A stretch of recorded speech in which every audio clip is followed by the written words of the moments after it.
예, 트럼프 미 대통령이 2차 북미 정상회담은 중간 선거 이후에 열릴 것이다. 후보지는 서너 군데다 이렇게 밝히면서 중간 선거 전이냐 후냐는 이제 그런 불확실성은 사라지게 됐죠.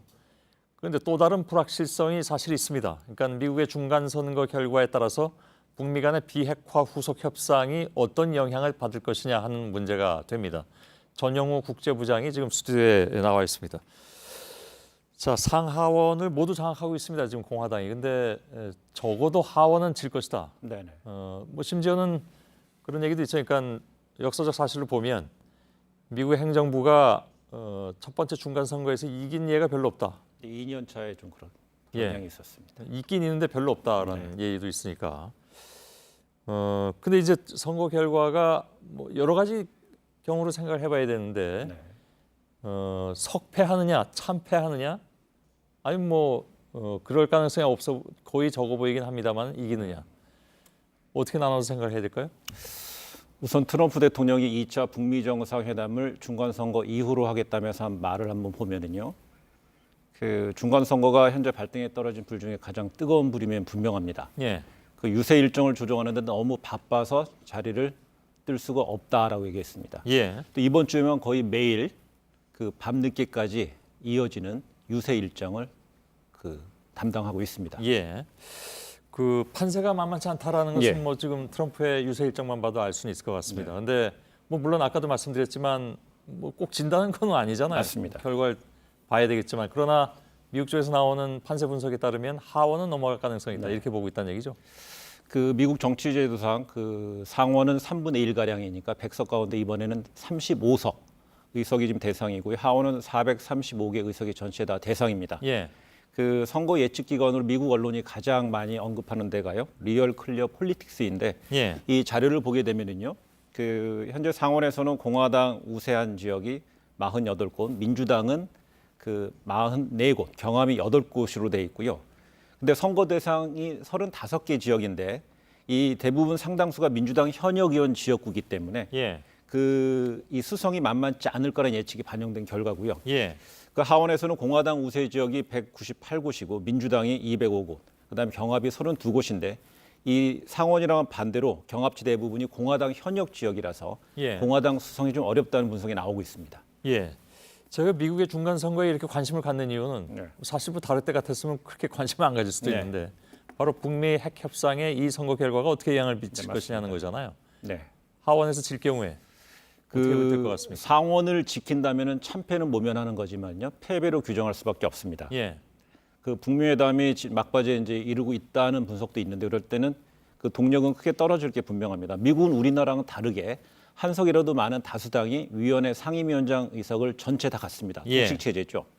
이 북핵과 밀접한 외교라든지 군사위원회, 정보위원회 같은 것을 에서 본격적으로 그 민주당이 행정부에 대한 그 감독권을 강화한다는 의미입니다. 예. 그 외교 전문 매체 포린 폴리시는 민주당에서는 상원이든 하원이든 뒤에 화면이 나옵니다만은 다수당 확보에 성공할 경우에는 즉각 북한 관련 청문회를 준비 중일 것이다. 이런 예. 보도도 나오고 있습니다. 이게 뭐 정말 가볍게 볼 문제가 아니군요. 네네. 핵 문제를 놓고 본다면 만일에 민주당이 상원까지 이기게 되면 상황은 그러면 더 복잡해진다는 얘기가 되네. 맞습니다. 그 비핵화 협상의 최종 결과물 중에 하나는 평화협정 체결일 겁니다. 근데 미국 상원이 평화협정에 대한 비준권을 갖습니다. 예. 또 상원은 탄핵을 결정합니다. 미국 정치권이 급격히 2020년 대선 모드로 급변하면서 북미 간의 합의사항이 이루어지더라도 그 이행하는 데 있어서 속도라든지 내용의 변화라든지 예상할 수 있는 의회 구도가 짜지는 거죠. 예. 그런데 사실 뭐 트럼프가 대통령이 될 때도 그때 당선될 거라고 한 예측 기관이 없었잖아요, 거의. 예, 맞습니다. 이번에도 혹시 상하원을 그대로 다 지킬 가능성 이거는 없나요? 배제할 수 없습니다. 그 보수 성향이 좀 강한 여론조사 기관 라스무센이라고 있습니다. 이곳은 지금 주요 언론이 CNN이라든지 입소스랑 좀 다르게 화면이 나옵니다만은 CNN 같은 경우는 41% 트럼프 대통령 지지를 받지만은 그 제가 말씀드린 보수 성향이 강한 라스무센 같은 경우는 51%로 트럼프의 우위를 받습니다. 그러네요. 그리고 중간 선거에서 트럼프의 승리, 상하원에서의 선전을 예측할 수 있는 수치입니다. 예. 하여간 뭐지 이건 뭐 결과를 보긴 봐야 되겠는데 네. 어찌됐든 그 결과에 따라서 어떤 형태로든 영향을 받을 것은 거의 틀림없어 보여서 네. 저희들이 좀 예측을 해보는 것이긴 합니다. 근데 오늘 트럼프 미 대통령이 조금 의미 있는 발언을 하긴 했습니다. 그러니까 네. 북한에 대해서 투자하라라고 얘기하고 있는데 물론 그건 이제 전제가 있죠. 북쪽에서 비핵화의 진전 상당 부분 이루고 네.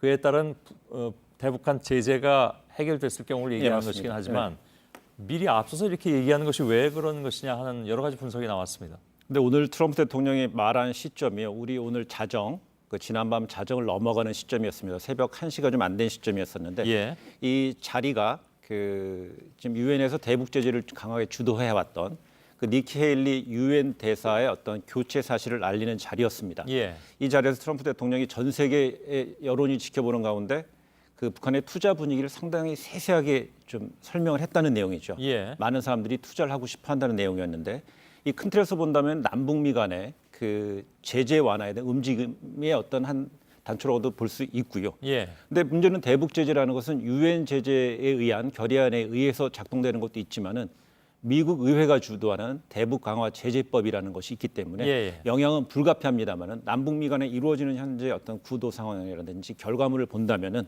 뭔가 좀 뭐 속도는 좀 더디더라도 그 남북미 간의 모종의 어떤 그 움직임 이런 거 좀 감지할 수 있을 것 같습니다. 그 제재 해제 혹은 완화. 해제는 물론 아니죠. 네네. 완화를 위한 그런 움직임이 있을 수 있다. 네네. 예. 뭐 공교롭게도 같은 날 네. 우이사 해제 조치가 강경화 외무의료부 네. 장관으로부터 나왔습니다. 물론 뭐 네. 정부 차원에서 하는 것은 아니라고 야당 반발 때문에 한 발 물러서긴 했지만 네네.